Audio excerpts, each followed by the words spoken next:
My name is John Ager. I've been married to my beautiful wife Cindy for 16 years. We have 4 wonderful children, Allison, Emily, Natalie, and John Jr. This is my Canyon Springs story. I grew up attending St. John's Episcopal Church in suburban Detroit. It seemed like going to church was something we were forced to do, not necessarily anything we wanted to do. Around the end of 6th grade, one of my best friends, Greg, was diagnosed with leukemia. I had no idea what that really meant, except that we were asked to pray for his recovery. He seemed to be getting better.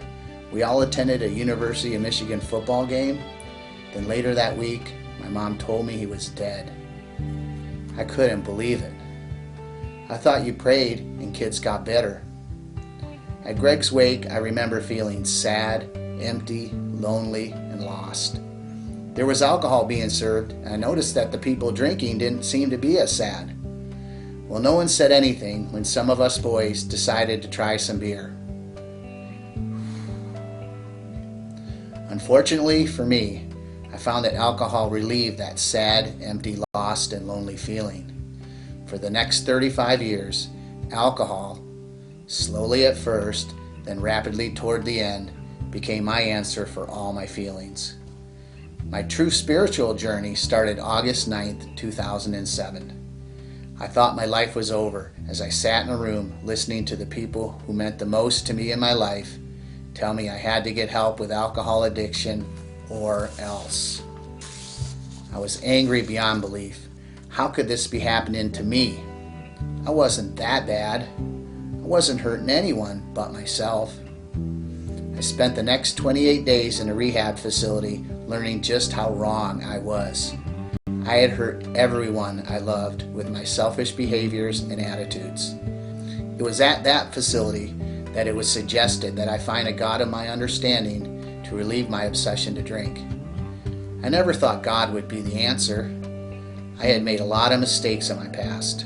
I had made a lot of promises to God that were broken. Why would God want to help me? Nevertheless, I started praying in the mornings, attending 12-step meetings, and thanking God each night for keeping me sober. Right about that time, about 3.5 years ago, my wife Cindy heard about a church in Scripps Ranch and was going that Sunday with all the kids. Did I want to come? Well, 3 weeks later, I finally joined her at Canyon Springs. The music was rocking, the atmosphere was casual. I thought this might work out. Then Jack starts the message, and I thought he was talking to me. I started to relate at once. He mentions his dad was an alcoholic, and I think, no way do I tell him my story. Throughout the last 3 years, Jack and Paul and Kyle have explained God's word for me in just the way I need to hear. The way they relate real-time issues with verses from the Bible is awesome. The God of my understanding is Jesus Christ. He loves me just the way I am. I am no longer ashamed of my past. Hopefully I can use my experiences to help others. My faith in Jesus now fills my heart when I feel sad, empty, lost, and lonely. Canyon Springs has become the most important part of my family's life. Through Awana, Club 45, and Oasis, our kids have blossomed in their faith and friendships. The twins get out of the car and run to their Sunday school classes. How cool is that? Words cannot express how blessed I feel to have found Canyon Springs Church. I am grateful for everything God has given me. I am grateful for everything He has taken away, and I am grateful for everything He has left me with. My name is John Ager. This is my story. I am the one.